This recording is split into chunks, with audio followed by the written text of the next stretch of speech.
ইসলাম ছাড়া অন্য কিছু আমরা মানি না, মানবো না, চিল্লায় বলতে হবে ঠিক কিনা। ইসলাম বিরোধী কোনো মতবাদ আমরা মানবো না, চিল্লায় বলেন ঠিক কিনা। ইসলাম আছে, ইসলাম থাকবে। যারা ইসলামকে মাটির নিচে গেড়ে ফেলতে চায় ওরা জানে না ইসলামের ধর্ম কি। ইসলাম চারা বীজের মতো, ইসলামকে জমিনের ভিতরে গেড়ে দিতে চাইলে এটা শাখা প্রশাখা নিয়ে আসমানের দিকে উপরের দিকে উঠে যায়, চিল্লায় বলেন ঠিক কিনা।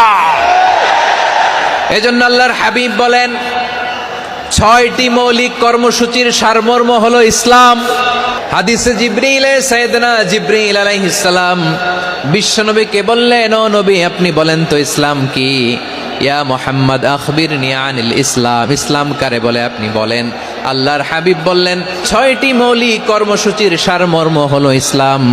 এক হলো তুমি সাক্ষী দিবা আল্লাহ ছাড়া কোনো ইলাহ নাই, মুহাম্মদ ছাড়া রাসূল নাই, তিনি আমাদের রাসূল। সালাত কায়েম করবা, যাকাত আদায় করবা, সামর্থ্য থাকলে আল্লাহর ঘরে হজ করতে যাবা। এই 6টা কর্মসূচির সারমর্মের নাম হলো ইসলাম। তাহলে ইসলাম কারে বলে বুঝতে পারছেন? তাহলে 10 নম্বরের 1 নম্বর আমরা বুঝে ফেলছি, ইন্নাল মুসলিমিনা ওয়াল মুসলিমাতি। আল্লাহ বলেন মুসলিম পুরুষ এবং নারী আমার কাছে প্রিয়, যারা আমি আল্লাহর আদেশের সামনে নিজেদেরকে সোপর্দ করে দেয়, সারেন্ডার করে দেয়,